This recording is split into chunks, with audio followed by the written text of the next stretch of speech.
Hi, it's Gab, and I have a special co-reviewer with me today, my friend Lori, my friend from Taekwondo. She's a tough chick. When to I prove need to it, be. which is often, and to prove it, she likes vampire stories a lot. I do. So we went to see Cirque du Freak, the vampire's assistant. I like to say Cirque du Freak, the vampire's assistant.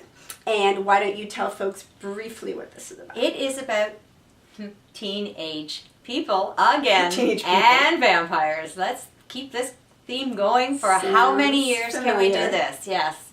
It's two friends. One is a good boy and one is a bad boy.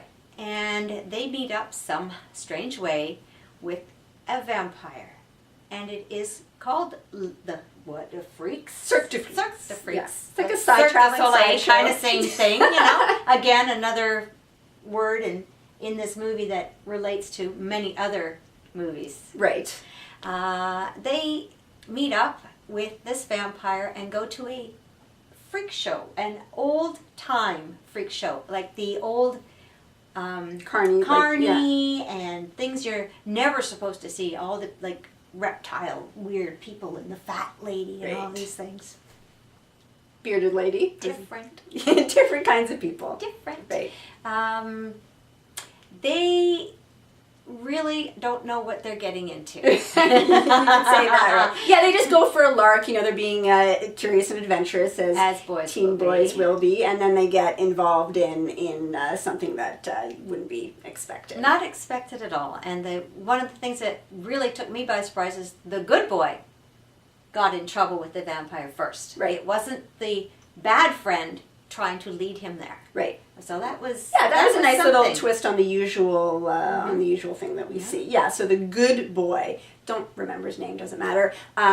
Gets involved with the vampire. Darren, I believe. Okay, sure. And Steve. And Steve, right? And so becomes a sort of a half vampire to become his assistant. And needs to leave his family and sort of become part of this world with the circus freaks. Yeah. Mm-hmm. So there's a bit of an allegory about how adolescents might feel like freaks themselves or like outcasts, like they don't belong, and trying to find their place. Right. And it's a bit of a dysfunctional family in a way. This new team of people, and so exactly, trying to find your identity and your place. Mm-hmm. Now, okay, so that's the symbolism. Maybe we're getting a bit deep.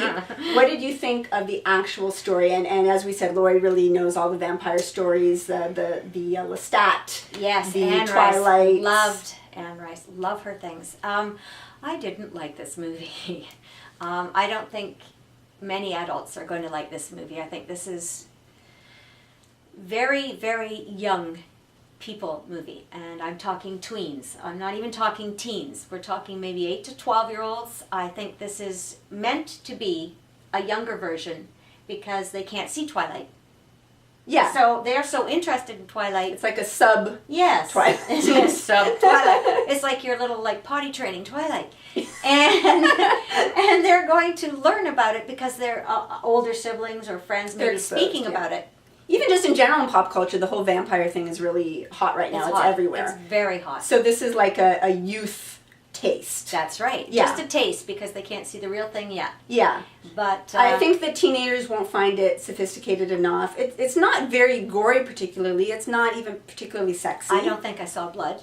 No, I don't. Maybe like a little droplets. Maybe. But not really. Really not. And there was a pretty chaste kiss or two. But it wasn't about that at all. No, it was more of a young boy's adventure kind of thing. On the other hand, I think my son Max, who you guys will know about, who's 7, is too young for I it. agree. There could be some things that are scary. And my son is 16 and he wouldn't be. He wouldn't. He might go with his friends to sort of laugh at it rather than with it. No, I think he might rent it. This is definitely screams rental. Yes. I mean, for two sophisticated ladies such as ourselves, I think we enjoyed it well enough. We laughed at the wrong parts, but we laughed. And there are some funny lines, mostly courtesy of John C. Reilly. Good lines. Love him. Good lines. Yeah, he is a great character. Really good. Really holds the movie together for me, who was... As he does in most movies. Yeah, he was just great. He brought a little of his, he has comedic talents, he has sort of showman talents. Vaudevillian. Yes, exactly. And so I really enjoyed his characterization and some of his sarcastic line deliveries. Very sarcastic. He pulled it off well, and so that's what really did it for me. That really made the movie. So unless you're a female between ages of sort of 9 to 13 and think the lead boy is cute, which he was. He was. But I mean, come on, we're a lot older than him, so we can't so really young. comment on that. Yeah, so young. It's We like, don't want to get creepy here. And the effects pretty amateurish. Amateurish. Again, like a But for childhood movie. those children. Appropriate for that. So they won't be frightened. Yeah. Not a lot of realism. Just some fun stuff on screen. Nothing more. No, nothing more. I think sort of rental territory. Rental. Definitely rent it. Yeah. Mm-hmm. If you're fans of the book, this is the source material of this. Then you'd probably love it. You'd probably like Yeah, it. And I think they want absolutely. to spin out a franchise because there's many of the books. I don't know how successful this film will be and if we'll see that happen because I think it missed the mark a little bit. I'm with you on that one. But I really enjoyed seeing it with you. It was good. Thank you very much for contributing Well, your thank you for having me. opinions. I enjoyed and, this. We'll have It her was back. good. Yes? No? It was great. Vote in the comments. Do Oh, we dear. like Lori?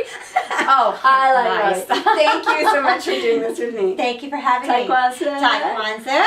Thanks for watching.